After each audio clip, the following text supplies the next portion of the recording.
I was that toxic little teenager back in the day, right? And I've reflected on that a lot. The underlying root cause of a lot of my toxicity and why I was so tilted all the time was because I was afraid of reaching my limit. I was unbelievably insecure because I felt as though everyone was better than me, even if I was succeeding. This insecurity actually stemmed from my inability to believe that I could learn. I'm going to start with a bit of a ridiculous metaphor, but I think a very relevant one when it comes to getting across how most people view tilt inside of League of Legends. Now, imagine I get the flu. I have to go through a recovery process. I have to take some Panadol, I have to sleep, water, soup, whole 9 yards. So I recover after a few days and I go back to work maybe the next week. And I go back to work and then inevitably, maybe I get the flu again.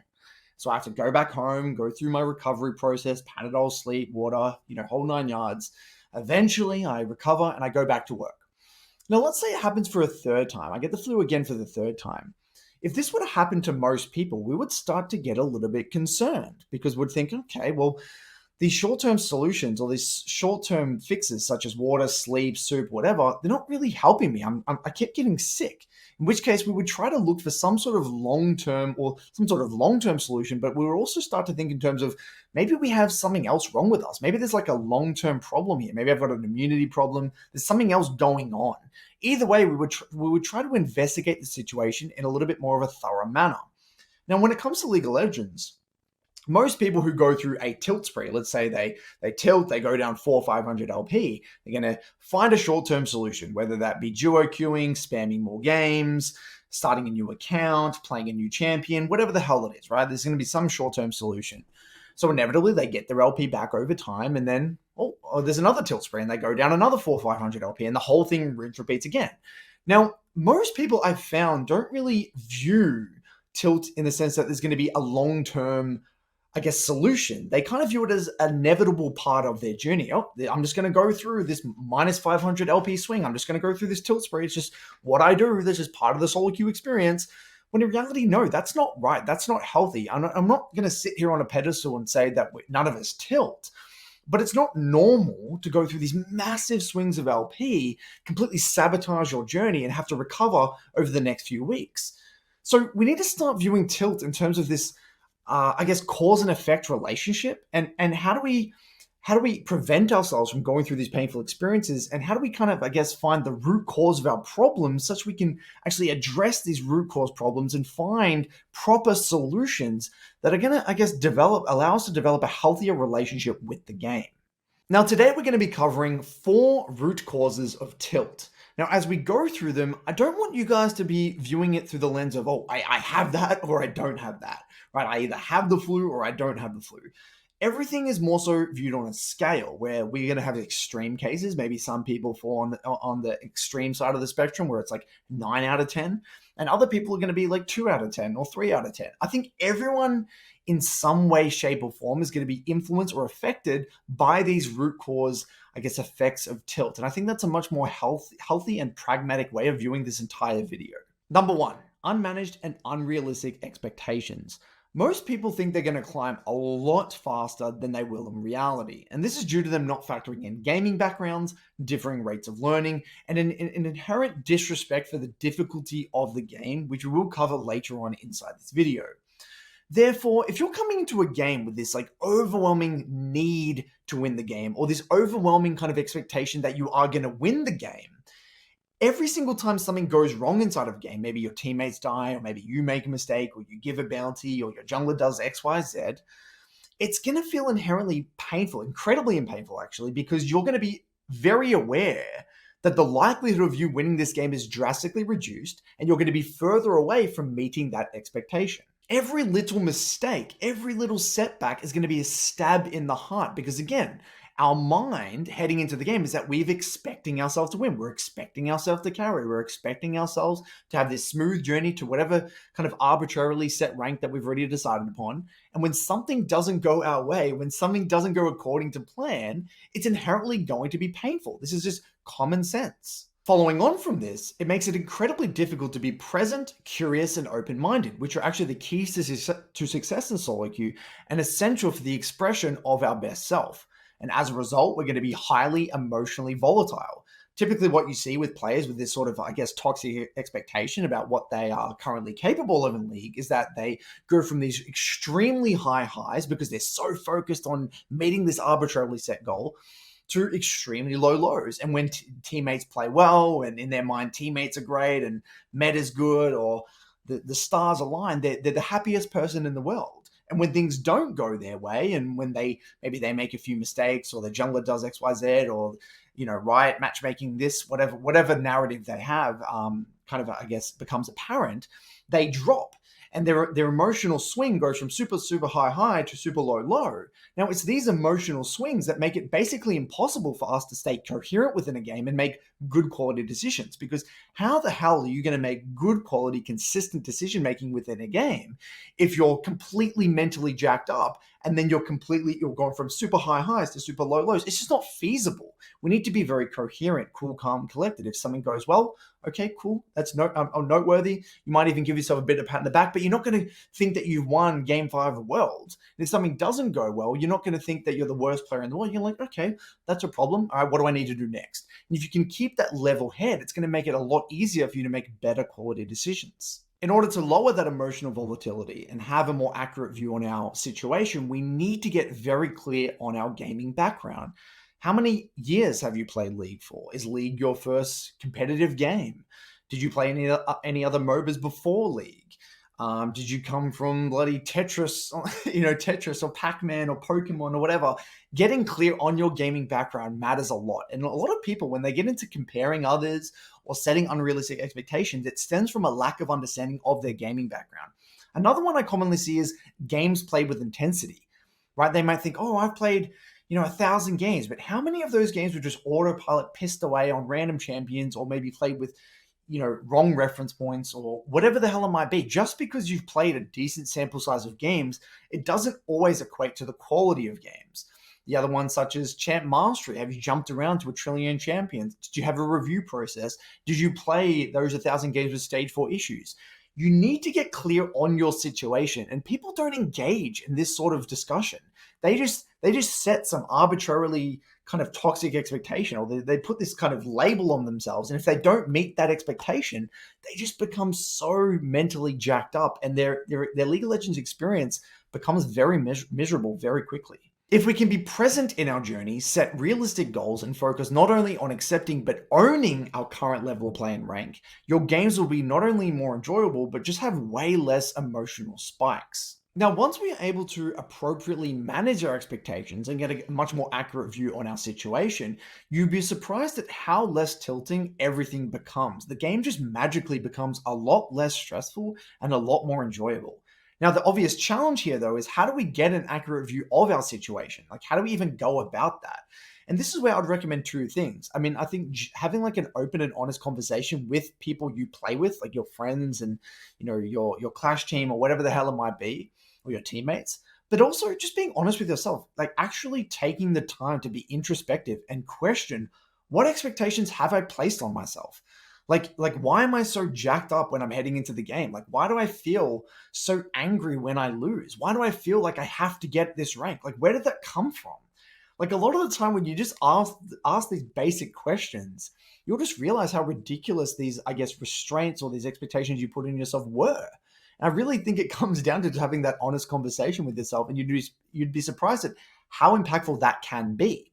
Now, this is where actually a lot of people will start to say, well, Curtis, if I don't have these expectations on myself, how do I push myself to improve? Because like, oh, my friend, he's really hard on himself and blah, blah, blah, blah, blah. And I'm like, okay, let's get aligned here, guys. There is a very big difference between high expectations and toxic expectations, or high standards and toxic standards. We should indeed hold ourselves to a high standard in regards to process and how we conduct on the Rift. For example, I expect myself as a player to play with intensity and not give up when there are setbacks. I expect myself to complete my reviews no matter how tough the game was. I expect myself to play in blocks. I expect myself not to compare myself with others. I expect myself not to flame and be toxic to others. I expect myself to use my LOL states regardless of the difficulty of the game. These are examples of reasonable but high standards. Toxic expectations are inherently unreasonable and often out of my control, or out of our control. For example, I expect myself to win every lane. I expect myself to carry bad teammates. I expect myself to be aware of every single gank. I expect myself to climb to diamond in a certain amount of time, or be better than my friend, or I expect my teammates to always play well, or I expect my teammates to never troll, or I expect Riot to always give me the best teammates. You can see how straight away these are just typically externals. They're not really in our control. And even if they are in our control, they're just incredibly unreasonable and difficult. So a challenge I would set to you viewers, what are the expectations that you put on yourself? What are expectations that you think are reasonable for you? And again, keep that in mind. It's good to have high standards, but there is a point where they become toxic. Again, and the I guess the way you would really filter that out is, are they in my control? Just use some common sense. Are they reasonable? And do they make sense given the amount of time I'm putting into the game?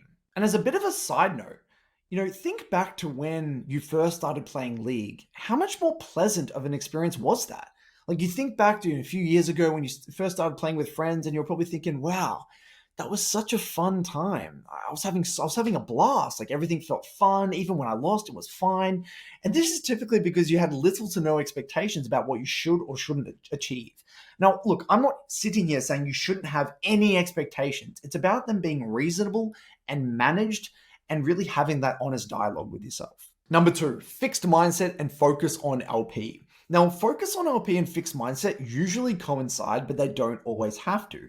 Let's first tackle the fixed mindset. Now, speaking from firsthand experience, if we don't actually believe we can improve and that we have some sort of, artificial cap on our level of play that we're going to inevitably reach one day because, our talent is only going to take us so far, then every single loss that we accrue, we are constantly having to ask ourselves subconsciously, is this where I cap out? Is this it for me? Is this as far as I can go? Is this as good as I'm going to get? Because diving deeper, every moment something goes wrong within a game with a fixed mindset, we are less inclined to be curious as to why it went wrong, and more inclined to simply complain due to it feeling that there was nothing we could do about it. When you have a fixed mindset, every problem is simply a roadblock that can't really be overcome.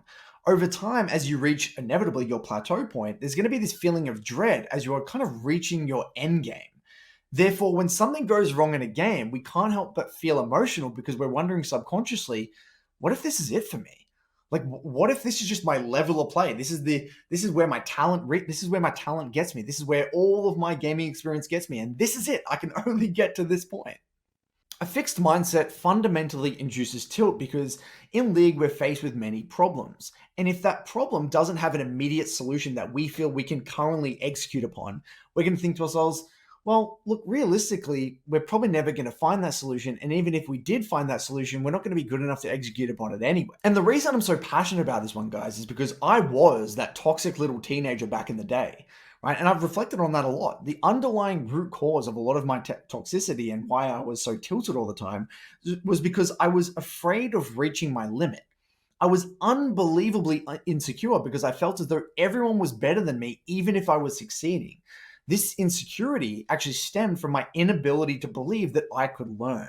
And I was overly relying on my talent. It literally took me years and years and years of reflecting and painful experiences to eventually develop a growth mindset and get over this. The reason fixed mindset and focus on LP typically go hand in hand is because a fixed mindset inherently incentivizes you to focus on the LP because there is such little learning to be had from each game anyway. And because if we aren't curious as to why things are happening the way they are inside of a game and what the key learnings were, or how we can improve as a player from that game, the only thing that really matters is the LP. Therefore, every death or negative experience in-game becomes increasingly emotionally taxing due to the chance of getting LP becoming lower and lower. And if LP is the only reason I am playing, right, instead of learning because of my fixed mindset, it's extremely hard to stay emotionally coherent. This is why in order to minimize tilt in game, we must develop a growth mindset. Our focus has to be on the long-term growth and development as a player. And if a mistake happens in a game, we are less inclined to be emotional if we see it as a learning or growth experience because we're able to think then long-term. Games won't really feel like a waste of time if something goes wrong or if we lose because we know we're going to be able to walk away from that game knowing we've learned something anyway. Now, logically, you're going to ask, okay, Curtis, I get it. Growth mindset is important. This makes sense. Then what would you recommend? Well, number one, I would start by asking high quality questions in the post game. These are questions that really get you thinking in a constructive way. For example, how did I contribute to this situation? And what would I do next time? And how would I come to that conclusion? If I was that player, why would I make that decision? What about their champion did I not understand? Knowing what I know now, how would I have played that sequence out? And what were the signs the game was telling me to change my behavior? What we're trying to do here with these questions is essentially really understand why things work the way they do. I'm just going to speak from my personal experience. When I was incredibly, I guess toxic and tilted all the time, it was because I never really understood why things happened the way they did. And this stemmed from a lot of the time asking poor quality questions and not really asking the tough questions. So this is where I typically recommend most people start. So after this, I would move into starting a basic review process, starting with reviewing key deaths. So even if you're just looking over your first two deaths, or even if you really want to go a little bit deeper than that, looking over a few bad trades or a few lost fights, just doing very basic level reviews, just so you can wrap your head around looking at your gameplay objectively and really trying to see why things are happening the way they are. And then lastly, shifting your language and self-dialogue from an identity level to a behavior level. So instead of an example of saying, people typically say, oh, I'm so shit, I'm so bad at this game. So instead of saying that, you would say, okay, my REQs are shit, or my ZWs are shit, or my J's EQs are shit, or whatever the hell it might be. We can't really change who we are as a person, but we can change our behavior. And our behavior shapes who we become. So if you actually want to change the type of person you are, you do that by changing the way you talk to yourself, which changes the way you act in the world, and your behavior, which inherently has in a roundabout way, alters the type of person we become. Number 3, toxic friendship groups or outside pressures. Now, I've noticed these people who have these external pressures put on top of them, whether it be via parents, siblings, friends, colleagues, whatever, they tend to be a lot more volatile in terms of tilt, or a lot more susceptible to tilt. And look, I think in a roundabout way, this does stem from toxic expectations or unmanaged expectations, which is similar to point 1 that we mentioned in the video. But I think on top of that, there is this inherent focus on short-term results instead of long-term process and long-term development. And I think this is because they really want to show others how good they are or how successful they are. They're not really concerned about how much they've actually developed. They're more concerned about how they look from the outside. And so the way we tackle this is a little bit different. We would need to, A, have that tough conversation with said individual. We would need to be honest with them and really forthright and say, okay, look, I just don't really appreciate the pressure that you're putting on me here. I know that, you want me to do this, or you expect me to do this, and you just got to be honest, and a lot of the time when you tackle these situations head on and you have that tough conversation, you're going to feel a lot better about yourself. But if you keep it internal and you never really express how you feel, and even if the person isn't even being mean-spirited, maybe they're trying to push you in a positive way, but you might not have that positive interaction or that positive experience with this expectation put on you. A lot of the time, having that really brutal conversation can go a very long way. I'll say secondly, stop comparing yourself to others and get clear on why you play League. Ultimately, you need to understand what League means to you. The third point, start thinking long-term instead of short-term. League is a very hard game and results don't come overnight. We will expand more on this in a moment. And ultimately, guys, you play League because it is your hobby, no one else's. Why let others influence your relationship with League? And number 4, disrespect for the difficulty of the game. And this one is a really, really big one. One of the biggest causes of tilt is disrespecting how hard League really is. The amount of stories I've heard from people who come from Dota, Counter-Strike, Overwatch, whatever, who think they're top shit, get stuck in Silver 2 for multiple seasons, and then rage and blame the game for their failure is unbelievable. League is fucking hard, guys. Right? You need to really wrap your head around this. It is a snowball-oriented, brutal 5v5 team game where each person has a limited impact over the game. You don't even get guaranteed your champion. You don't get guaranteed your role. You're going to be playing with different players every single game. Again, because you only have such a limited impact over the game and you're going to climb with something like a 55 to 60% win rate for most people, you are going to have to learn to lose a lot. And because of the way League is in its brutal fashion, whereby it has this snowball oriented effect from the get-go, it's this kind of unique combination of chess and poker. It's fast, it's chaotic, it's demanding, it's mechanically demanding. It is fundamentally an impossible game for the human brain to actually comprehend. There is too much information for our brain to actually have to gather and process. So the way I always viewed League, at a high level is it's whoever can make the least mistakes, because everyone is going to make mistakes. That's inevitable. It's like, okay, who's going to make the least mistakes or have the worst or the least worst quality mistakes, if that makes sense. So the moment you start to give League the respect it deserves, the moment everything becomes more enjoyable. Like if you come in thinking that you deserve to win for whatever reason because you've had XYZ gaming experience, or look, a lot of people may think this is contradictory or hypocritical based off what I said in point number one. Well, I think there's a difference between, again, managing expectations and, again, having healthy standards. Sure, if I'm a long-term Dota player and, I'm coming to League, obviously I'm not going to put myself in the same category of someone that has never played a PC game before and League is their first game. Of course, I'm going to improve probably slightly faster than that person, and I would expect myself not to be stuck in iron for 3 seasons. Whereas someone who's literally never touched the game before, they might be in iron for 2 or 3 seasons just to wrap their head around how to control a goddamn keyboard and mouse. So I think that, again, as long as we have those against managed expectations and we're very clear on that, and you don't come into every game thinking that, I deserve to win because of XYZ, I guess blindly, you're going to be, in a much better position. But what I see from a lot of people is they come in thinking that League is some piss easy game. They get humbled very quickly. And look, they just don't really view League as a complex game. I actually see videos all the time from other people from other games thinking that League is this very straightforward game. And it's really not. It's got this much more deep layers to it that people just simply aren't aware of. And often when I go into this whole monologue about how difficult League really is, most people just roll their eyes and be like, oh, yep, yeah, Curtis talking about this bullshit again. You're just some delusional coach that has no idea what they're talking about. Look, I'm not even just saying this as a coach. I'm saying this, I'm saying this as a player as well, guys. I was what most people considered as a prodigy gaming kid. I was literally the best of whatever game I played at that young, like I think at 12 years old, I was playing at like the highest ranks of Counter-Strike. The first time I touched Counter-Strike, barely, even after not playing it for multiple years, I got instantly the top rank, global elite, or whatever the hell it's called. Every game I played at, I was a freak. And when I came to League took me so long to wrap my head around. I literally played bot games and normal games for a year before I even could wrap my head around how the game fundamentally worked. I would consider myself a naturally talented gamer, or not even that. I'm just an experienced gamer who played games sitting on my dad's lap from when I was like 5 years old.